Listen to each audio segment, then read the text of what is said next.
अस्सलाम वालेकुम। मैं बेवा ही हाँ तो मेरा कमाने वाला कोई नहीं गा। मेरा मियाँ फोत हो गया है।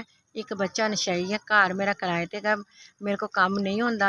अगे मैं काम करनी सा लोगों घर। मेरे गोड्या का तेरा ऑपरेशन मेरा होया है। पेंडिस का मेरा होया, गुर्दियां का मेरा मसला है। हूँ तो गोड्या गिट्टियां तो बिल्कुल नहीं काम होंदा। मेरे को दवाइयां नहीं फोड़ होंदियां। मेरी बेवा औरत हाँ। पुत्र मेरा नशाई निकल आया, ਉਹਦਾ ਹੀ आसरा है सी। ਹੁਣ ਮੈਨੂੰ आसरा किसी का भी नहीं गा। ਕਿਸੇ टाइम ਇੰਨੇ पैसे भी नहीं होंगे डिस्प्रिन की मैं गोली भी लै सका। ਇਹ दवाइयां एडियां महंगियां मैं कित्थों लै सकां। मेरी मदद करो। मैं बेवा औरत, अल्लाह मैं तुहानू मदीना दिखावे। दवाई दारू लैन जोगी मैं नहीं हैगी। पुत्र ठीक होंदा मेरा मियाँ मेरे सिर तो मैं कदी भी ना तुहानू कहंदी।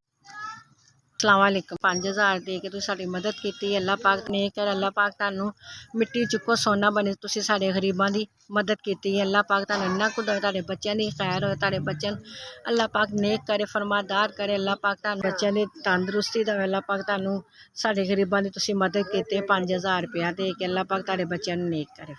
अल्लाह पाक तुहानू तरक्कियां देवे। अल्लाह पाक तुहानू देंदा रहे। गरीबां नू तुसीं वंडदे रहो। अल्लाह पाक तुसीं साडे गरीबां दा आसरा बने। अल्लाह पाक साडा आसरा कायम रहे। अल्लाह पाक तुहानू खुश रखे, आबाद रखे। तुसीं मेरी 5000 दी मदद